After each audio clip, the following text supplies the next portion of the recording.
Pendant des années, j'ai étudié la fin des civilisations. J'ai toujours pensé qu'elles tombaient à cause de guerres, de crises, d'invasions, quelque chose de visible. Mais plus j'analyse les anciens documents, plus une chose me dérangeait. Aucune civilisation ne remarque son propre effondrement lorsqu'il commence. Elle continue de fonctionner, les villes restent debout, les gens continuent de vivre. Et c'est exactement ce qui rend tout cela encore plus dangereux. Ces dernières semaines, j'ai commencé à ressentir quelque chose d'étrange. Pas de la peur, pas de panique, mais le sentiment que nous répétions un schéma sans nous en rendre compte. C'est arrivé par un matin silencieux, sans lumière dans le ciel, sans spectacle d'aucune sorte, une présence clara, calme. Et la première chose qu'elle m'a dite n'était pas un avertissement apocalyptique, c'était une observation. Il y a des signes qui apparaissent avant la fin de toute civilisation. Ils émergent bien avant les guerres, bien avant les crises, et presque personne ne les reconnaît quand il y a encore un choix. Ce que j'ai entendu cette nuit-là ne parlait pas de destruction, c'était une question de conscience. Et après cela, je n'ai plus jamais pu voir le monde de la même manière. Si des histoires comme celle-ci vous font voir le monde différemment, abonnez-vous à la chaîne et activez les notifications pour continuer à suivre. Richard Beaumont avait 62 ans lorsqu'il s'est rendu compte que 35 ans d'études de l'histoire ne l'avaient pas préparé à reconnaître le schéma le plus important, comment les civilisations meurent avant de tomber. Un professeur à la retraite, spécialiste de l'essor et de la chute des civilisations anciennes. Il avait consacré sa carrière académique à analyser l'Empire romain, les Mayas, les Sumériens et des dizaines d'autres sociétés qui ont prospéré puis disparu. Il s'était toujours concentré sur les causes tangibles, guerre, famine, changement climatique, invasion barbare, facteurs externes, mesurables, documentés. Mais ces dernières semaines avaient apporté un malaise qu'il ne pouvait pas catégoriser académiquement. L'insomnie avait commencé il y a 3 semaines, se réveillant toujours entre 3h et 3h30 du matin, pas avec des cauchemars ou une anxiété spécifique, mais avec un sentiment étrange qu'il manquait quelque chose d'évident, un schéma caché dans des données qu'il avait analysées des milliers de fois. Il vivait seul dans une maison isolée à la campagne près de Bourges, un choix délibéré après la retraite, entouré d'étagères chargées de livres sur l'histoire ancienne, de notes accumulées au fil des décennies et de cartes d'empires disparues couvrant les murs de son bureau. Sa femme était décédée il y a 6 ans et ses enfants vivaient dans des villes lointaines avec leur propre famille, le visitant occasionnellement, mais maintenant des vies séparées. La solitude ne dérangeait pas Richard. Il avait toujours préféré la compagnie des vieux textes aux conversations superficielles. Mais ces dernières semaines, la solitude avait une qualité différente, un poids spécifique, comme si le silence de la maison essayait de communiquer quelque chose qu'il refusait d'entendre. Il avait commencé à revisiter compulsivement de vieilles notes, pas par nécessité académique, mais par une impulsion qu'il ne pouvait pas expliquer. Il étalait des documents sur une grande table de salle à manger qu'il n'utilisait jamais pour les repas, seulement pour le travail. Organisant des chronologies d'effondrement civilisationnel en parallèle, cherchant quoi exactement. Il ne savait pas. Rome n'est pas tombée un jour précis. Le processus a pris des siècles, une érosion progressive que les habitants n'ont pas remarquée jusqu'à ce qu'il soit trop tard. Les Mayas ont abandonné des cités monumentales pour des raisons que les archéologues débattent encore. La Sumérie, la première civilisation enregistrée, s'est simplement dissipée sans qu'une seule invasion catastrophique n'explique sa fin. Et plus il étudiait, plus il percevait un schéma invisible. L'effondrement commençait des décennies, parfois des siècles, avant qu'il ne se manifeste visiblement. Quelque chose se passait intérieurement dans la structure psychologique et sociale qui sapait les fondations bien avant que les premiers bâtiments ne s'effondrent. Jeudi soir, 3h17 du matin. Selon l'horloge numérique sur la table de nuit, Richard s'est réveillé à nouveau avec la même agitation. Il est resté allongé là pendant 20 minutes, essayant de se rendormir. puis à abandonner, s'élever, à enfiler un peignoir par-dessus son pyjama, à marcher pieds nus jusqu'à la cuisine et à préparer du thé qu'il ne voulait pas vraiment boire juste pour avoir quelque chose à faire de ses mains. La maison était calme, d'une manière qui devrait être normale pour 3h du matin, mais elle avait une qualité étrange, comme si toute la structure attendait quelque chose. Richard secoua la tête, commençant à imaginer des choses maintenant, murmura-t-il pour lui-même. Mais le sentiment ne se dissipa pas. Il prit une tasse de thé, marcha jusqu'à la porte arrière, l'ouvrit et sortit dans une petite cour qui donnait sur un champ ouvert s'étendant jusqu'à un horizon invisible dans l'obscurité. Le ciel, au-dessus parsemé d'étoiles plus visibles ici que dans n'importe quelle ville. L'air nocturne était frais mais pas froid, agréable contre la peau. Et Richard s'assit dans une chaise en bois qu'il gardait là pour des moments exactement comme celui-ci, pour observer le ciel, pour penser sans interruption. Il porta la tasse à ses lèvres, puis s'arrêta à mi-mouvement. Le silence avait changé. Ce n'était pas juste une absence de son. C'était un type différent de calme, dense, absolu. Les grillons qui avaient chanté quelques secondes auparavant avaient cessé instantanément. Le vent doux qui agitait l'herbe s'était arrêté complètement. Même le son lointain d'une autoroute à des kilomètres de là, normalement audible comme un murmure constant, avait disparu. Richard abaissa la tasse lentement, tous ses sens en alerte, pas avec de la peur, mais avec l'attention aiguë d'un esprit entraîné, reconnaissant une anomalie. Il regarda autour de lui, cherchant une source, une cause, une explication. Et puis il sentit une présence. Il ne vit aucun mouvement. Il n'entendit aucun son. Il savait seulement avec une certitude absolue et inexplicable qu'il n'était plus seul. Quelqu'un, quelque chose était là, regardant, attendant. Il aurait dû courir à l'intérieur, instinct de survie de base, mais au lieu de la peur, il ressentit une clarté mentale soudaine et profonde, comme si le brouillard qu'il avait porté pendant des semaines s'était instantanément dissipé, ses pensées s'organisant avec une précision cristalline. Richard Beaumont. La voix vint non pas d'une direction spécifique, mais s'imprima directement dans son esprit, un ton neutre sans émotion, mais aussi sans hostilité. Professeur d'histoire spécialisé dans les effondrements civilisationnels. Vous avez étudié ce phénomène pendant des décennies, mais vous vous êtes toujours concentré sur les symptômes visibles, jamais sur les causes invisibles qui précèdent les symptômes. Le malaise que vous avez ressenti ces dernières semaines n'est pas une anxiété aléatoire. C'est une reconnaissance inconsciente de schémas que la connaissance consciente n'a pas encore catégorisés. Richard se tourna lentement, cherchant la source de la voix, et puis il vit, se matérialisant progressivement comme si elle se condensait de l'air nocturne, une silhouette à environ 5 mètres de lui, grande, peut-être 2,10 m, humanoïde dans sa forme, mais avec des proportions subtilement décalées, des membres légèrement trop longs, une tête plus grande qu'humaine et une peau gris-bleu reflétant diffusément le clair de lune. Elle n'était pas complètement solide. Le bord de la forme oscillait légèrement, semi-translucide par moments, puis plus défini comme si l'existence physique n'était pas un état permanent, mais un choix délibéré de manifestation.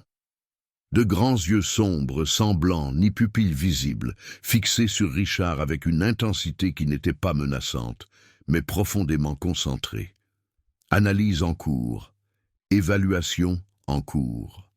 Richard, l'esprit d'un historien entraîné à observer et à documenter, catalogua automatiquement les détails, même si une partie de lui traitait l'impossibilité de la situation. Il aurait dû être terrifié. Il ne l'était pas. La clarté mentale qu'il avait ressentie s'intensifia, comme si la présence de l'être organisait activement ses pensées. « Qu'êtes-vous » demanda Richard, sa voix étonnamment ferme, et elle inclina légèrement la tête, un geste qui pouvait signifier considération ou approbation. « Observateur » La réponse vint télépathiquement, directement, de civilisation à travers le temps, une chronologie que votre espèce n'a pas le contexte pour comprendre. J'étudie l'essor et la chute de sociétés conscientes sur d'innombrables mondes, identifiant des schémas universels qui se répètent indépendamment de la biologie, de la culture ou de la technologie. Et vous, Richard Beaumont, vous avez consacré votre vie à la même étude, bien que limitée à une seule planète et à la perspective d'un insecte observant seulement un minuscule segment d'une chronologie. Richard ressentit quelque chose qui pourrait être offensant si ce n'était accompagné d'une reconnaissance de sa vérité absolue. « Pourquoi êtes-vous ici? Pourquoi me parlez-vous » L'être resta immobile, seuls les yeux sombres fixés sur lui, et l'impression vint non pas de mots, mais de concepts, se traduisant en langage dans l'esprit de Richard, parce que vous avez étudié des effets sans comprendre les causes. Vous avez analysé des effondrements après qu'ils se soient produits sans accès à ce qui les précède visiblement. Et l'humanité exhibe actuellement des signes qui précèdent toujours universellement l'effondrement civilisationnel. Pas encore des symptômes visibles, des signes internes. Et vous, observateurs de schémas, êtes en position de les reconnaître avant que la plupart des gens ne s'en rendent compte. Richard sentit son pouls s'accélérer, non pas de peur, mais d'anticipation intellectuelle. Des signes, quels signes? Alors l'être bougea pour la première fois, ne marchant pas, mais glissant sans bouger ses jambes, s'approchant jusqu'à ce qu'il ne soit qu'à 2 mètres. Et Richard réalisa que sa taille le forçait à lever les yeux, une position qui aurait dû être intimidante, mais étrangement ne l'était pas. 3 signes, fut transmis, apparaissent dans chaque civilisation qui approche d'un point critique de choix. Ils ne déterminent pas une fin inévitable. Ils indiquent qu'une civilisation est entrée dans une phase où elle peut se transformer ou se désintégrer, et ces signes ne sont pas externes. Guerre, famine, catastrophe. Ils sont internes, psychologiques, structurels, invisibles pour la plupart, mais dévastateurs lorsqu'ils sont ignorés. Richard, sa main, tremblante légèrement, posa sa tasse de thé sur le sol à côté de sa chaise, son attention complètement concentrée. « Montrez-moi, expliquez. » L'être inclina à nouveau la tête, et Richard eut une impression claire qu'il était évalué. Non pas pour déterminer s'il méritait l'information, mais pour évaluer comment la transmettre d'une manière que son esprit pourrait traiter sans s'effondrer sous le poids de la compréhension. Premier signe, commença-t-il, une voix mentale dénuée d'émotion, mais chargée de poids. C'est le plus subtil et le plus dévastateur. Ce n'est pas l'effondrement économique, ce n'est pas la guerre. C'est la déconnexion interne, lorsque les individus d'une civilisation perdent la capacité d'être présents, de ressentir une connexion authentique avec leur propre existence et avec les autres, constamment occupés, mais fondamentalement vides. C'est le début. Et vous, Richard Beaumont, vous reconnaissez cela en regardant autour de vous, n'est-ce pas? Richard réfléchit aux dernières années. Ses interactions avec les gens en ville, les voisins, même ses propres enfants lorsqu'il visitait, des conversations fonctionnelles, mais sans profondeur, tout le monde occupé, tout le monde connecté numériquement, mais émotionnellement isolé. Il reconnut un schéma qu'il avait observé, mais n'avait pas nommé jusqu'à maintenant. « Oui, dit-il doucement. « Je le reconnais. » Alors fut transmis le début de la révélation. Premier des 3 signes qui marquent une civilisation approchant son choix final. L'être resta immobile, ses immenses yeux sombres fixés sur Richard, et une impression télépathique vint avec un poids spécifique qui rendait l'air plus dense. La déconnexion interne n'est pas un événement dramatique. Elle ne se produit pas un jour précis. C'est une érosion progressive si lente que des civilisations entières s'adaptent sans remarquer le changement fondamental. Cela commence lorsque les individus perdent la capacité de simplement être, lorsque le silence devient insupportable, lorsque le moment présent devient un vide qui doit être constamment rempli de distractions, d'occupations, de n'importe quoi, sauf la pure présence. Richard ressentit un sentiment inconfortable de reconnaissance, des souvenirs des dernières années émergeant sans invitation. Combien de fois avait-il allumé la télévision, non pas pour regarder quelque chose de spécifique, mais simplement pour remplir le silence? Combien de fois avait-il pris son téléphone, faisant défiler les nouvelles sans vraiment traiter l'information? Juste un mouvement automatique de mains occupées. Observez le schéma, l'être continua, la forme oscillant subtilement, comme si la manifestation physique nécessitait un effort conscient. Dans une civilisation saine, les individus sont capables de s'asseoir dans le calme, sans inconfort. Les moments de non-action sont réparateurs, non menaçants. Mais dans une civilisation entrant dans la déconnexion interne, le calme expose un vide qui est toujours présent, mais normalement caché sous des couches d'activité constantes. L'être fit un geste, 3 longs doigts, 1 pouce, et l'air entre eux se déforma, non pas visuellement, mais perceptuellement, comme si Richard voyait, non pas avec ses yeux, mais avec une partie différente de sa conscience. Des images se formèrent, non pas solides, mais des impressions claires. Des gens dans une ville moderne, chacun sur son smartphone, même en étant assis côte à côte. Des conversations se déroulant mais sans contact visuel. Une connexion physique présente, mais une connexion émotionnelle absente. Ce n'est pas un échec individuel, transmit-il, c'est un schéma systémique. Lorsque suffisamment d'individus opèrent dans la déconnexion, la culture normalise la déconnexion, et la génération suivante naît dans un environnement où la déconnexion est la base, non une anomalie. Les enfants grandissent sans point de référence, pour ce que signifie être authentiquement présent parce que personne autour d'eux ne modèle la présence. Richard pensa aux petits-enfants qu'il voyait occasionnellement, toujours avec des tablettes, toujours partiellement attentifs, toujours divisés entre plusieurs stimuli simultanément. Il avait attribué cela à la culture moderne, mais n'avait pas considéré les implications d'une génération entière se développant sans la capacité d'attention indivisée. Et cela, l'être continua, son poids augmentant dans l'impression télépathique, est dévastateur précisément parce que c'est invisible. La civilisation continue de fonctionner techniquement.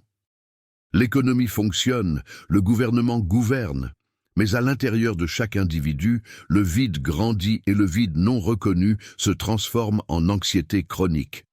Dépression épidémique, une recherche désespérée de sens dans des sources externes qui ne satisfont jamais parce que le problème est interne. L'être bougea à nouveau, glissant autour de Richard en demi-cercle, l'observant sous différents angles comme pour évaluer sa réceptivité. « Vous avez étudié Rome. Des empires à leur apogée avaient une population connectée à un objectif collectif. La citoyenneté signifiait quelque chose au-delà du statut légal. Les gens participaient à la vie civique non par obligation, mais par un sentiment d'appartenance. Mais des siècles avant sa chute finale, les documents montrent un changement subtil. Les citoyens se retirant de la sphère publique, se concentrant exclusivement sur les plaisirs privés, les cirques fournissant une distraction constante, la participation civique chutant drastiquement. Richard reconnut le schéma immédiatement. Il avait lu des sources primaires décrivant exactement cela, mais avait toujours interprété cela comme un symptôme de corruption politique, non comme une cause indépendante. « Panem et circense », murmura-t-il, « du pain et des jeux. J'ai toujours pensé que c'était le gouvernement manipulant la population.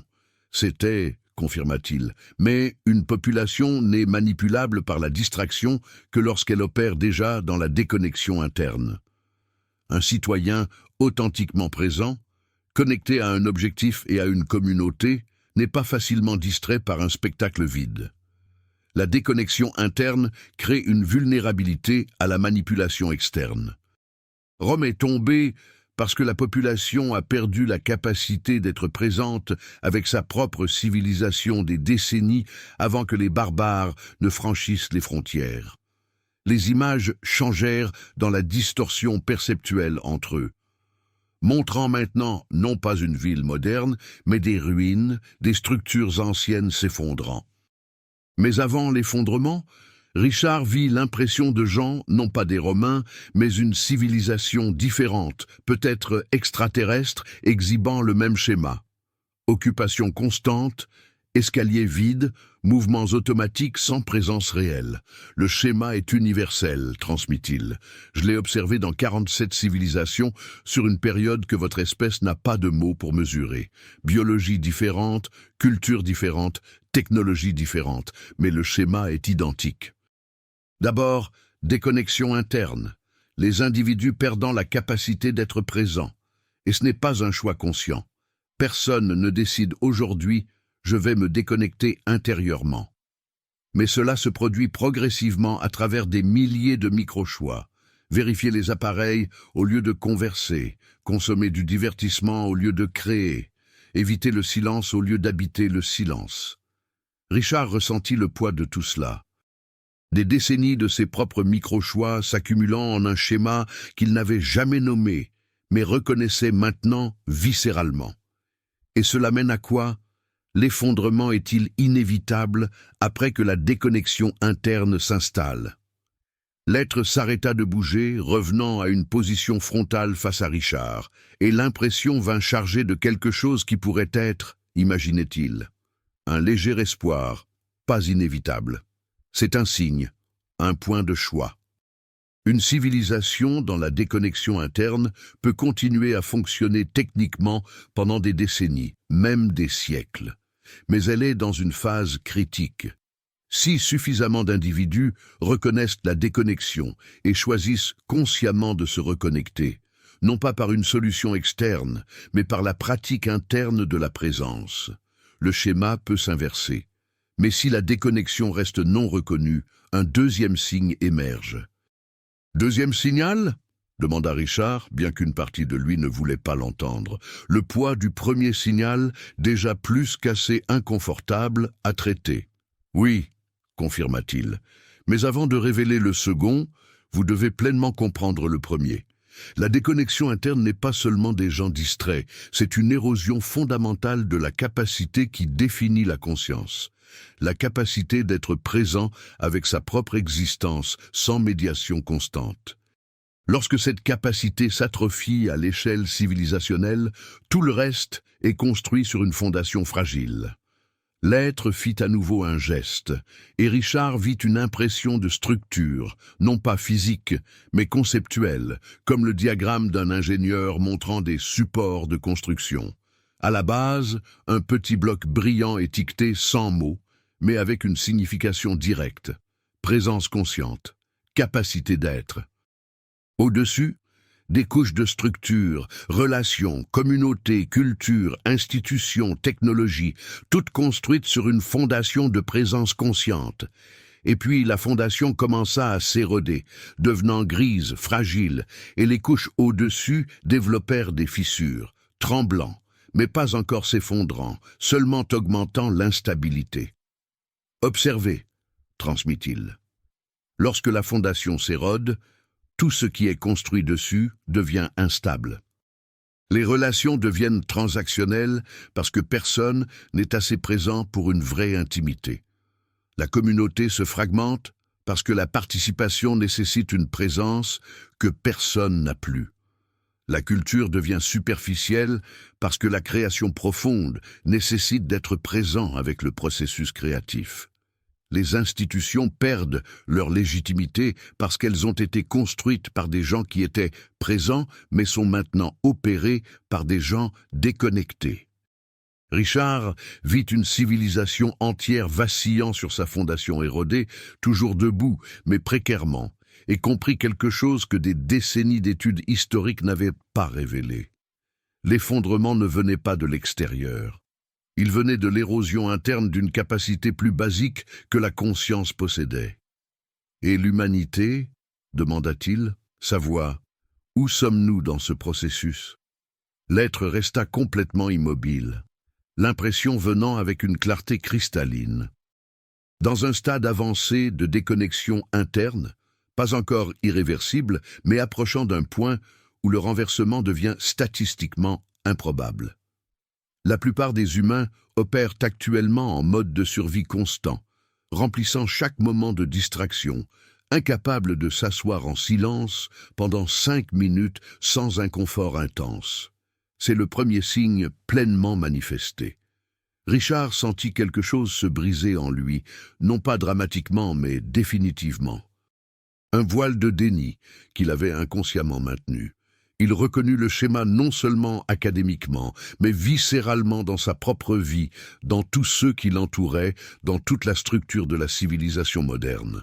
« Et y a-t-il une solution » demanda-t-il non pas en tant qu'historien, mais en tant qu'être humain confronté à une vérité inconfortable, individuellement, collectivement.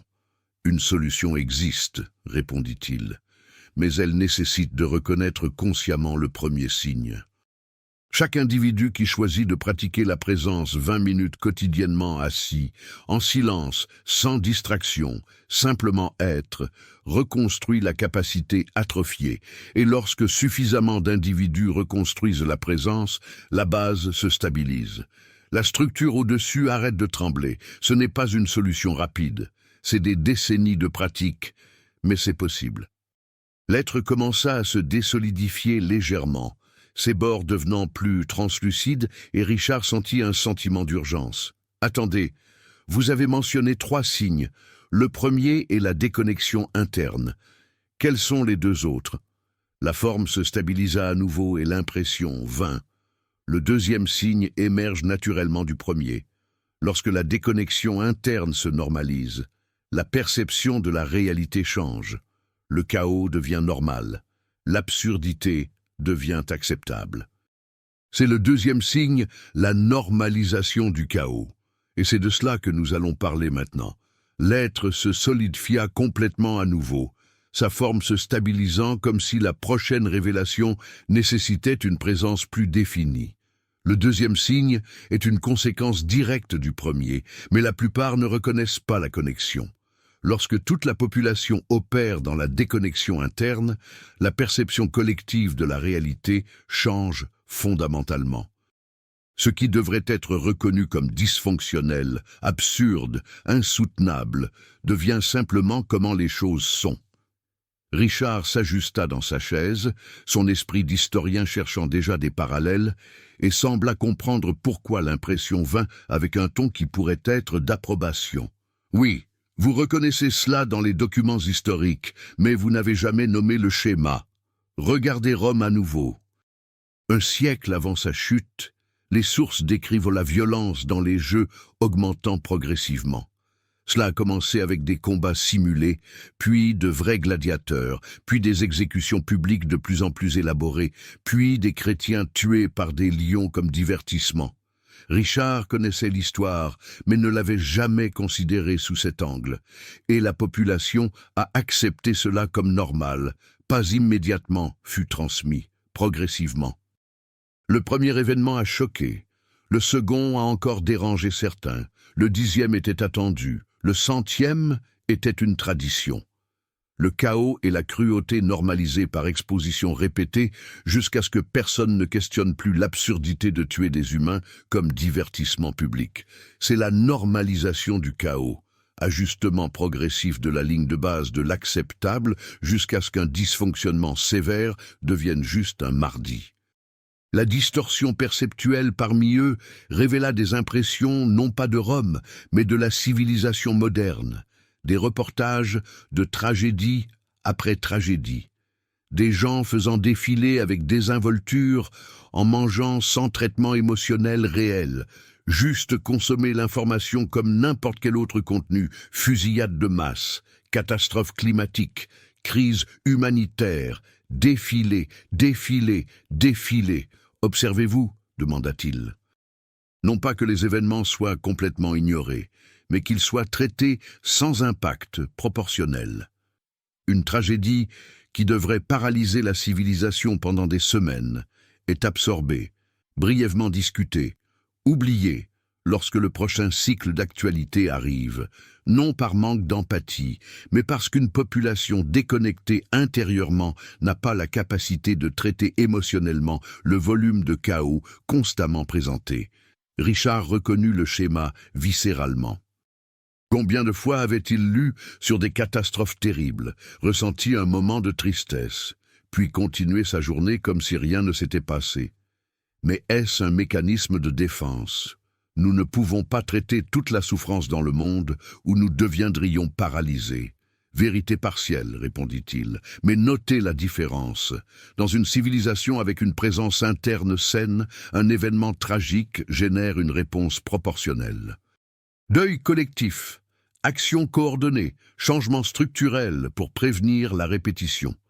Mais dans une civilisation opérant sur la normalisation du chaos, un événement tragique génère un cycle prévisible, choc bref, indignation performative sur les réseaux sociaux, oubli rapide, zéro changement structurel, et lorsqu'un événement identique se répète des mois plus tard, le cycle redémarre comme si c'était la première fois. Richard vit une impression de boucle, un schéma se répétant infiniment. Événement, réaction, oubli, répétition sans apprentissage réel, sans changement réel, juste une acceptation croissante que c'est ainsi que le monde fonctionne. Et cela, continua-t-il, est dévastateur parce que cela supprime la capacité civilisationnelle de répondre aux vraies menaces. Lorsque tout est du chaos normalisé, rien n'est une vraie urgence. Le système d'avertissement collectif s'atrophie. Les alarmes sonnent constamment, mais personne ne réagit plus parce que l'alarme constante devient un bruit de fond ignorable. L'être fit un geste et l'impression changea, montrant non pas la civilisation moderne, mais un peuple extraterrestre ancien, ou leur équivalent, se déplaçant à travers la ville tandis que des structures visibles s'effondraient autour d'eux. Personne ne réagissant, juste en évitant avec désinvolture les décombres, comme si des bâtiments qui tombent étaient un inconvénient mineur, non une catastrophe. Civilisation Ketera fut transmis, le nom se traduisant approximativement dans l'esprit de Richard. J'ai observé leur effondrement il y a longtemps, sans traduction adéquate dans votre langue. La normalisation du chaos a atteint un point où une infrastructure défaillante ne générait pas d'alarme. Un pont s'effondrant, tuant des centaines, était des nouvelles pendant un jour. Une semaine plus tard, un autre pont, même réaction minimale. En une génération, la population s'attendait à ce que des ponts s'effondrent occasionnellement. Une partie normale de la vie. Aucune action collective pour réparer l'infrastructure parce que le chaos était le nouveau normal. Richard ressentit une horreur viscérale, non pas de la description, mais de la reconnaissance. Et combien de temps jusqu'à la fin?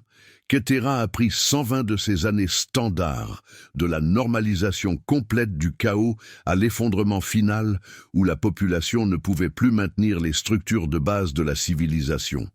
Non pas parce que la technologie était perdue, mais parce que la volonté collective de maintenir l'ordre s'est dissoute dans l'acceptation du désordre. Lorsque le chaos est normal, l'ordre devient optionnel. Richard réfléchit à la civilisation elle-même, l'infrastructure se détériorant dans de nombreuses régions, les crises récurrentes traitées comme inévitables plutôt que résolvables, la polarisation politique où le désaccord civilisé était devenu rare, et le conflit constant était devenu attendu. Et ce n'est pas seulement externe, ajouta-t-il. La normalisation du chaos se manifeste intérieurement également. L'anxiété chronique devient normale. La dépression épidémique devient une partie de la vie moderne. Les relations se terminant en moyenne en quelques années deviennent des statistiques attendues. La solitude épidémique devient comment les choses sont. Chaque dysfonctionnement normalisé supprime le sentiment d'urgence pour le changement. L'impression montra un graphique conceptuel, une ligne représentant une ligne de base d'acceptable descendant progressivement au fil du temps. Chaque baisse marquée par la normalisation de quelque chose qu'une génération précédente aurait considéré comme alarmant. Et en dessous d'un certain point sur la ligne, une région marquée avec une signification sans mots. Point où la civilisation ne peut plus reconnaître son propre dysfonctionnement. « Et l'humanité ?» demanda Richard, sachant déjà qu'il ne voulait pas de réponse, mais ayant besoin de l'entendre. Approchant de ce point, répondit-il sans émotion. Elle n'a pas encore franchi la marge étroite. Observez combien de dysfonctionnements sévères sont déjà normalisés. Des travailleurs, avec 2 ou 3 emplois, pour survivre considérés normaux au lieu d'échecs systémiques. Des étudiants endettés pendant des décennies pour une éducation de base considérée normaux au lieu d'extorsion institutionnalisée. Des taux de suicide augmentant constamment considérés comme des statistiques au lieu d'une urgence civilisationnelle. Richard reconnut chaque exemple, ayant traité chacun d'eux avec désinvolture, comme des nouvelles sans réaction viscérale, proportionnées à l'absurdité systémique qu'ils représentaient. Et la solution? Comment une civilisation reconnaît-elle le chaos normalisé? Cela commence individuellement, transmit-il. Chaque personne qui reconnaît consciemment ce n'est pas normal. Cela ne devrait pas être acceptable et refuse de normaliser le dysfonctionnement crée une petite résistance contre le courant collectif. Et lorsque suffisamment d'individus refusent de normaliser, la perception collective peut changer. Mais cela nécessite d'abord de se reconnecter intérieurement. Le premier signe, parce que seule une personne présente peut reconnaître quand le chaos est normalisé. Une personne déconnectée accepte tout parce qu'elle n'est pas vraiment présente pour ressentir l'absurdité. L'être commença à devenir translucide à nouveau au bord, et Richard sentit que le temps était limité. Vous avez mentionné 3 signes. Le premier est la déconnexion interne. Le second est la normalisation du chaos. Le troisième, la forme se stabilisa avec un effort visible et l'impression vint lourde. Le troisième signe est plus subtil que les 2 premiers, mais plus dévastateur. C'est à propos de ce qui se passe lorsqu'une population entière perd son point de référence pour pourquoi elle existe, non pas seulement comment vivre, mais dans quel but. C'est la perte de but, et elle émerge inévitablement lorsque les 2 premiers signes sont établis.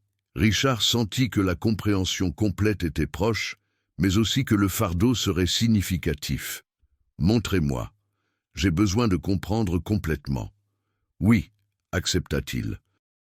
Mais ce signe nécessite un contexte supplémentaire parce qu'il est plus difficile à nommer.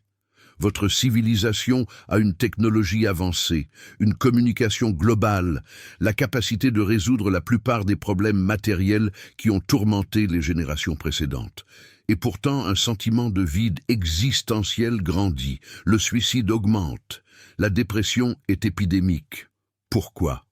Richard n'avait pas de réponse prête, et il sembla qu'il en attendait une. Parce que l'impression vint lentement, délibérément, la civilisation a perdu son sens de but collectif. Les individus ne savent plus pourquoi ils existent au-delà de survivre, consommer et être distraits. Et sans but, la vie devient un exercice de remplissage du temps jusqu'à la mort. C'est le 3e signe, et c'est de cela que nous allons parler maintenant. L'être se solidifia complètement à nouveau. Et cette fois, Richard perçut un effort dans le processus, comme si maintenir la manifestation physique coûtait une ressource finie qui s'épuisait. Mais l'impression télépathique vint claire et chargée d'un poids qui rendait l'air plus lourd. Le 3e signe est plus difficile à reconnaître parce qu'il n'a pas de marqueur externe évident. Ce n'est pas un événement qui se produit, c'est une absence qui s'installe. Perte de référence au but collectif. Richard attendit, sachant que l'élaboration viendrait et continua. Une civilisation saine a un récit partagé sur pourquoi elle existe, non pas seulement comment elle fonctionne, mais dans quel but elle fonctionne. L'Égypte ancienne construisait pour l'éternité, chaque génération contribuant à un projet plus grand qui transcendait la vie individuelle. Les Grecs classiques cherchaient l'excellence, l'arête, la perfection dans l'art, la philosophie, la citoyenneté. Chaque membre savait qu'il participait à quelque chose de significatif au-delà de sa propre survie.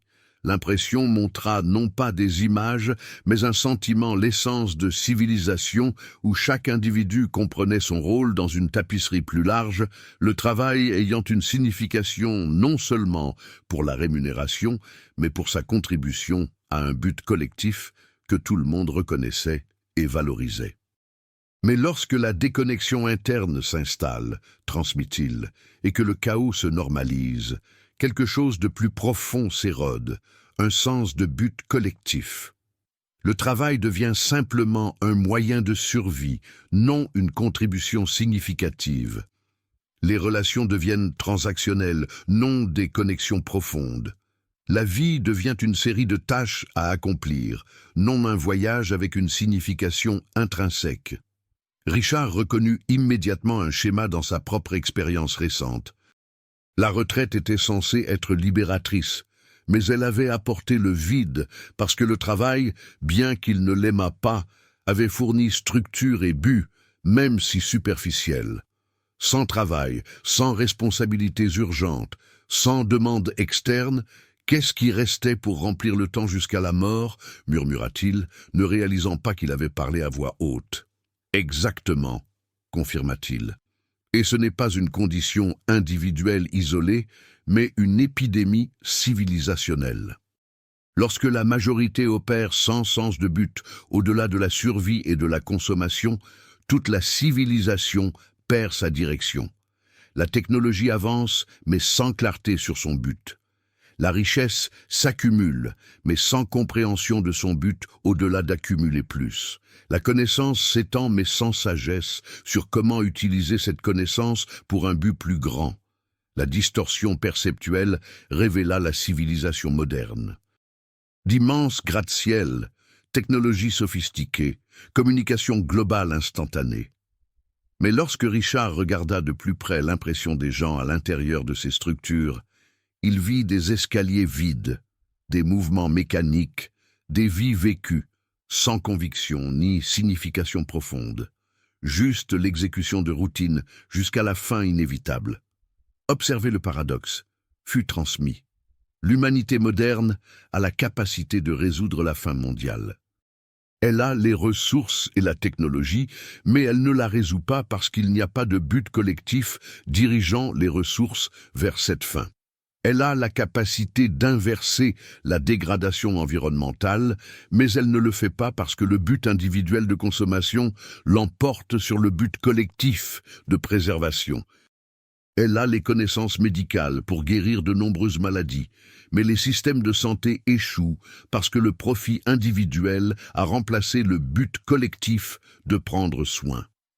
Richard sentit un poids toujours croissant, reconnaissant non seulement la vérité des mots, mais l'absurdité systémique d'une civilisation avec d'immenses capacités, mais sans direction collective claire sur comment les utiliser.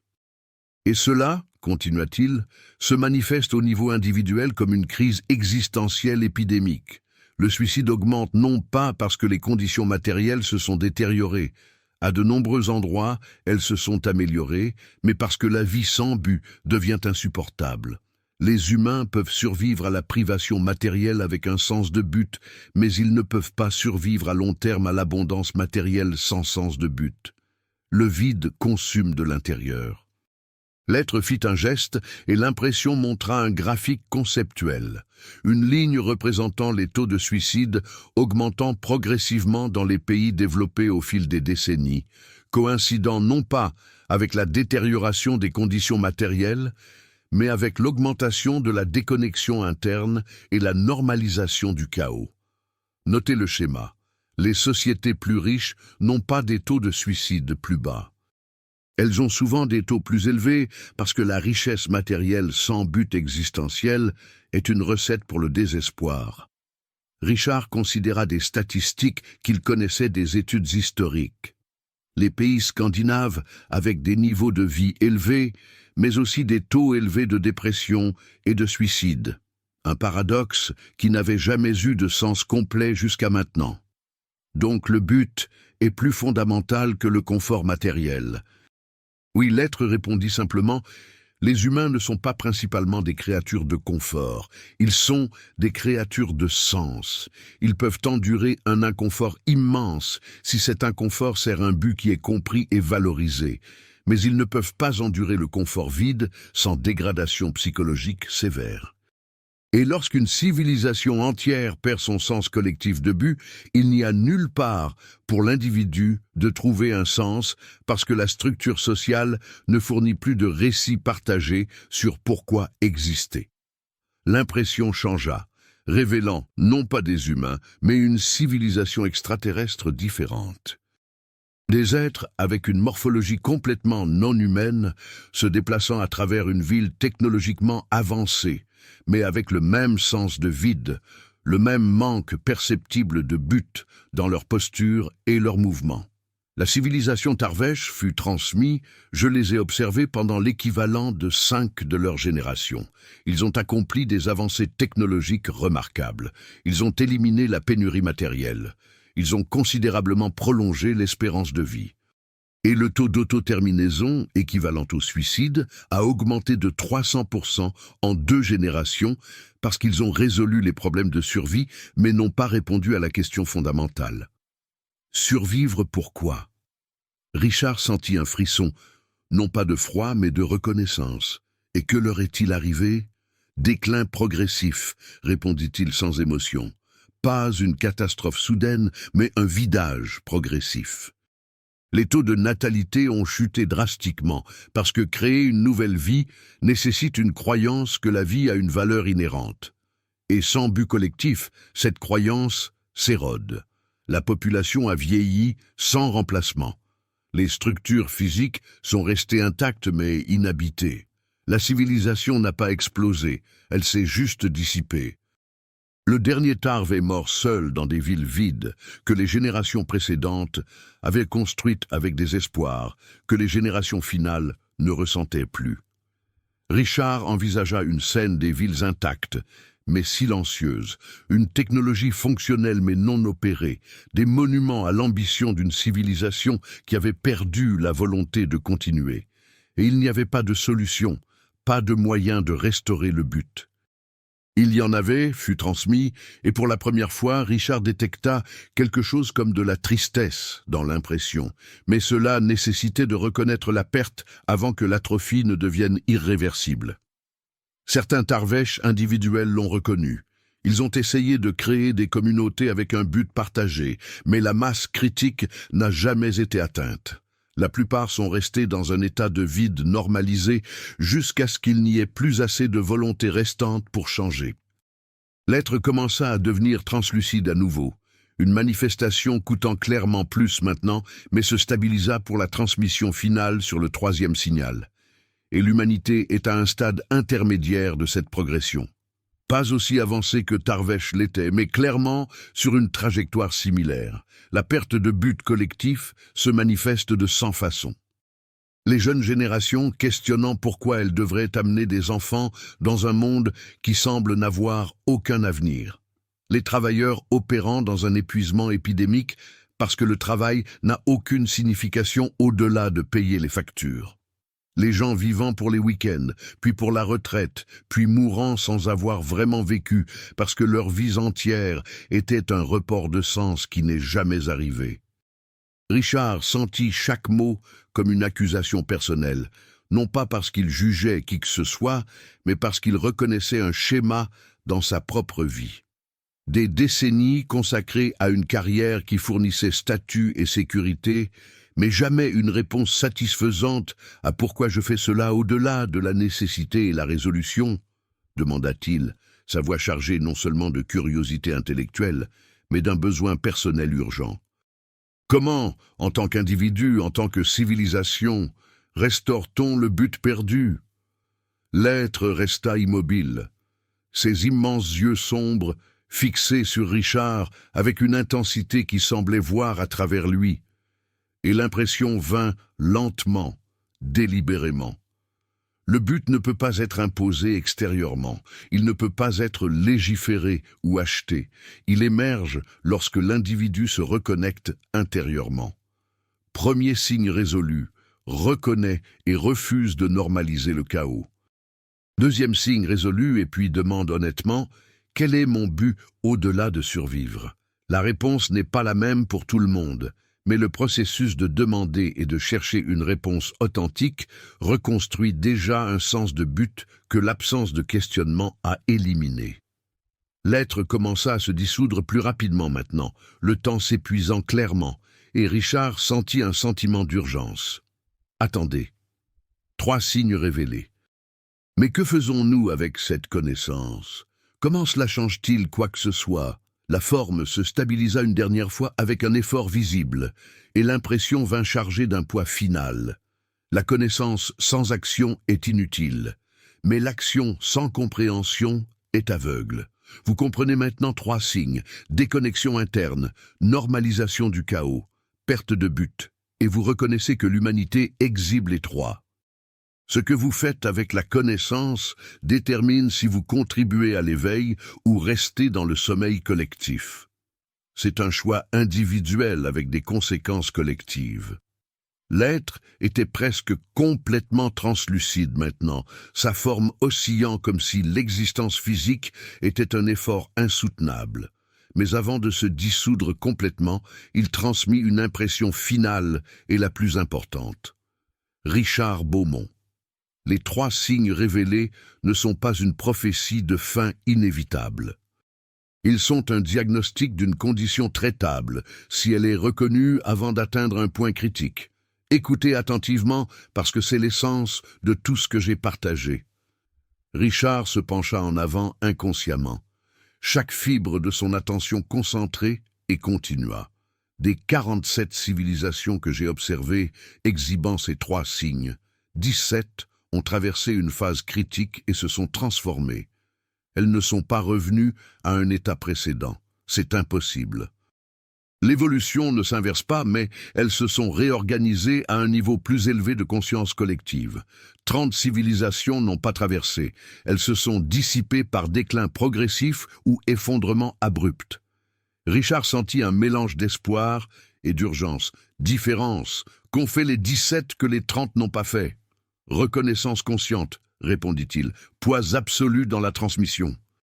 Les civilisations qui se sont transformées ont reconnu les signes, alors qu'il y avait encore de la place pour le choix. Elles n'ont pas attendu que le leadership externe résolve les problèmes. Suffisamment d'individus ont consciemment choisi différemment. Ils se sont reconnectés intérieurement, ont refusé de normaliser le chaos, ont reconstruit un sens de but. Et lorsque la masse critique a été atteinte, environ 8 à 12% de la population opérant à un niveau élevé de conscience. Toute la structure sociale s'est réorganisée autour d'une nouvelle base. Richard traita les chiffres. 8 à 12%, pas une majorité. Cela ne nécessite pas une majorité, confirma-t-il. Cela nécessite une masse critique. Une minorité engagée opérant dans une présence consciente crée un champ morphogénétique qui facilite l'éveil des autres. C'est pourquoi le choix individuel importe. Absolument. Vous reconnaissant 3 signes, choisissant de pratiquer la reconnexion, contribuez à la masse critique, même si vous ne convainquez jamais directement une autre personne. La conscience est contagieuse lorsqu'elle est authentique. L'être fit un geste avec un effort visible, et l'impression finale montra non pas des images, mais des concepts. Une civilisation comme un organisme vivant. Une majorité de cellules opérant en mode automatique, mais une minorité critique opérant consciemment, et cette minorité consciente créant des schémas que les cellules automatiques ont progressivement commencé à répliquer, non pas par imposition, mais par résonance naturelle. Et le processus n'est pas rapide, avertit-il. Les 17 civilisations qui se sont transformées ont pris entre 3 et 7 générations d'efforts constants, mais l'alternative est le déclin, qui prend une quantité de temps similaire, mais se termine par dissolution, non-élévation. Le choix n'est pas entre changement rapide et statu quo, c'est entre transformation lente ou mort lente. Richard sentit le poids de l'échelle temporelle, mais aussi la clarté sur ce qui était demandé et individuellement spécifiquement que fais-je à partir de demain. L'être devint presque invisible. juste un contour faible avec des yeux sombres, encore perceptibles. Et l'impression vint fragmenter comme si la transmission coûtait les dernières réserves. Premier signe, déconnexion interne résolue par la pratique quotidienne de la présence. 20 minutes chaque matin assis en silence, sans agenda, sans appareil, juste être avec ce qui est. Pas nécessairement méditation formelle, juste présence pure. Reconstruire la capacité atrophiée d'être sans faire. Deuxième signe, normalisation du chaos. Vous le résolvez par un refus conscient d'accepter le dysfonctionnement comme normal. Lorsque vous observez l'absurdité systémique, nommez-la intérieurement. Ce n'est pas normal. Cela ne devrait pas être acceptable. Vous n'avez pas besoin de le résoudre seul, mais vous devez maintenir une perception claire que ce n'est pas normal. Le refus individuel de normaliser crée une résistance contre le courant collectif. Le troisième signe, perte de but, est résolu par un questionnement honnête et des réponses authentiques. Pourquoi j'existe au-delà de survivre? N'acceptez pas de réponse superficielle. Asseyez-vous avec la question. Permettez à la réponse d'émerger de la profondeur, non du conditionnement social. Le but authentique reconstruit le sens de direction que l'absence de questionnement a éliminé. Richard absorba chaque instruction comme si sa vie en dépendait, et d'une certaine manière il réalisa qu'elle en dépendait, et transmit une dernière impression, avant de se dissoudre complètement et partager la connaissance, non pas par prosélytisme, mais par modélisation. Vivez différemment lorsque d'autres demandent pourquoi vous êtes plus présent, plus calme, plus concentré que partagé, mais le changement authentique en vous est plus puissant qu'un millier de mots sur le changement. Soyez la preuve vivante que la transformation est possible. La forme se dissout alors complètement, seulement une voix mentale, restant pour un moment final. La civilisation n'est pas sauvée de l'extérieur vers l'intérieur. Elle se transforme de l'intérieur vers l'extérieur. Vous faites partie de l'intérieur. Le choix est le vôtre. Les conséquences sont collectives. Utilisez la connaissance sagement, et puis la présence disparut complètement. Le silence non naturel des environs se dissipant. Les sons nocturnes revenant progressivement, les grillons chantant, une brise douce, le murmure d'une autoroute lointaine, et Richard assis seul dans une chaise dans la cour, le ciel au-dessus révélant les premières couleurs de l'aube approchante. Il resta assis là indéfiniment, non pas par paralysie, mais par besoin de traiter. 3 signes, 17 civilisations transformées, 30 dissiper l'humanité à un point critique de choix. Et lui, Richard Beaumont, un professeur d'histoire à la retraite spécialisé dans les effondrements, portant maintenant la connaissance de pourquoi les effondrements se produisent réellement et comment ils peuvent être évités. Non pas par des solutions externes, non pas par la technologie salvatrice ou des leaders messianiques, par des millions de choix individuels quotidiens de se reconnecter, refuser la normalisation et reconstruire le but. 8 à 12% masse critique, 3 à 7 générations d'efforts constants. Richard se leva finalement alors que le soleil commençait à émerger à l'horizon, son corps raide après des heures assis immobile, son esprit étrangement clair malgré une nuit sans sommeil.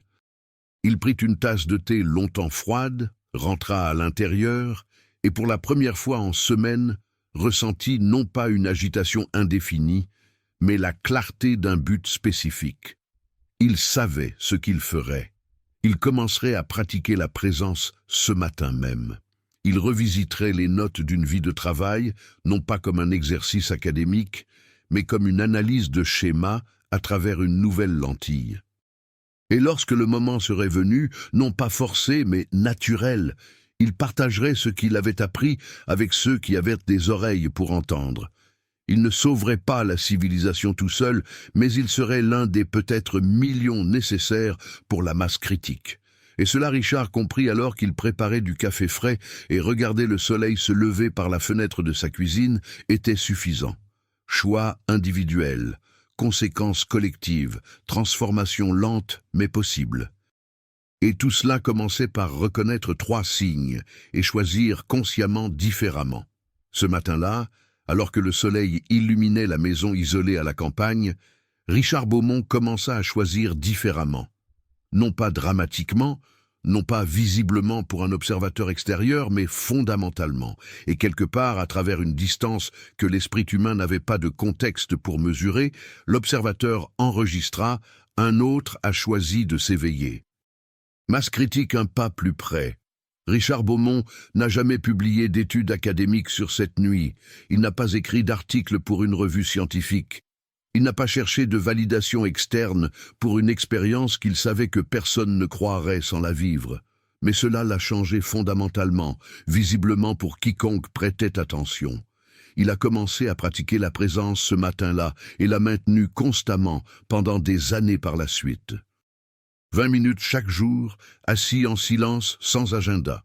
Les premiers mois ont été une agonie mentale, son esprit résistant violemment à l'absence de distraction. Mais il a persisté et progressivement la présence est devenue naturelle, non forcée. Il a refusé de normaliser le chaos lorsqu'il l'observait, des reportages de tragédies qui devraient être inacceptables. Il a étiqueté intérieurement « ce n'est pas normal », non pas avec colère, mais avec clarté. Des systèmes échouant à répétition, il a reconnu cela ne devrait pas être acceptable. Maintenant, une perception aiguë, alors qu'autour de lui, les gens absorbaient des absurdités comme routine. Et il a honnêtement demandé « Quel est mon but au-delà de survivre ?»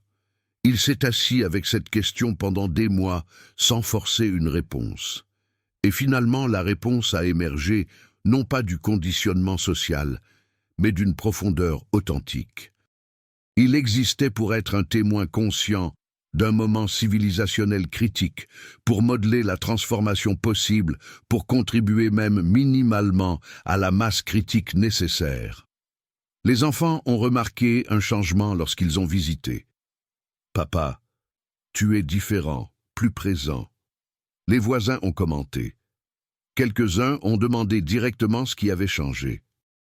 Et à eux, Richard a partagé non pas une histoire de rencontres extraterrestres, mais des pratiques concrètes, présence quotidienne, refus de normaliser, recherche de buts authentiques. Certains ont essayé, certains ont persisté, de petits cercles de conscience s'étendant progressivement. Si vous appréciez ce type de contenu qui pousse à la réflexion profonde, abonnez-vous à la chaîne Les Échos de l'Invisible, activez les notifications et laissez un like.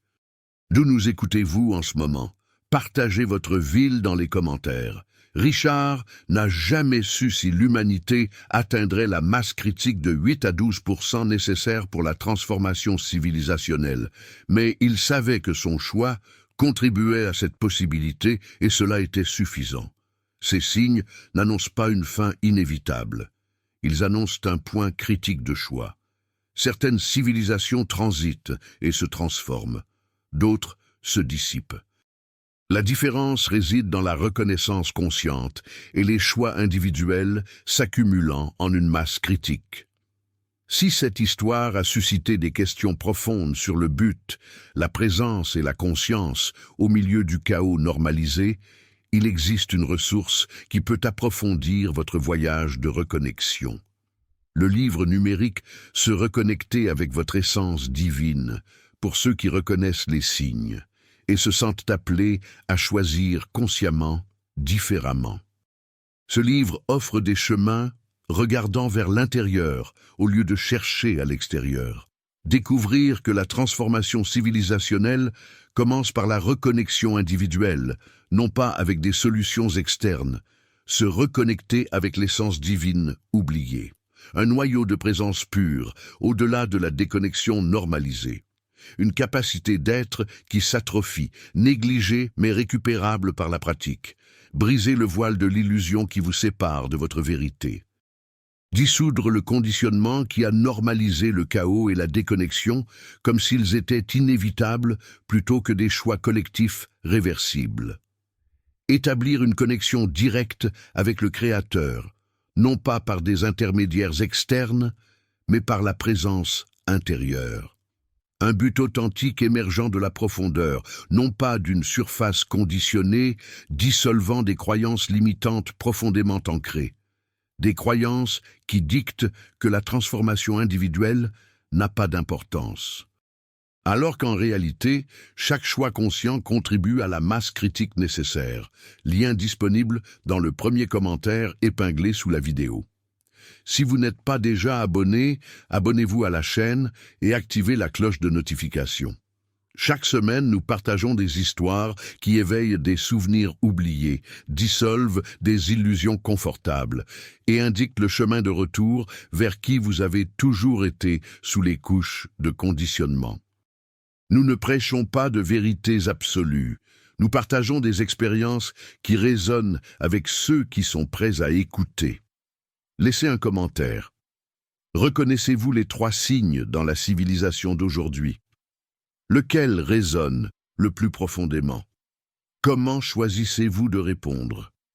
Votre perspective enrichit la compréhension collective et peut déclencher la reconnaissance chez d'autres. Certains d'entre vous demandent quelque chose de plus profond. Les vidéos hebdomadaires inspirent. Les livres numériques fournissent des conseils, mais certains ont besoin de plus. Un travail personnalisé, une perspective individuelle sur chaque situation unique. Quelqu'un qui écoute non pas superficiellement, mais profondément. Qui voit des schémas que vous ne voyez pas seul. Qui facilite un processus qui semble impossible à réaliser seul. Nous recevons des messages quotidiens. Je regarde toutes les vidéos, mais j'ai besoin d'aide spécifique pour ma situation. Y a-t-il un moyen de travailler individuellement? Oui, cela existe. Vous pouvez programmer une session privée avec nos thérapeutes spirituels via l'adresse e-mail dans la description.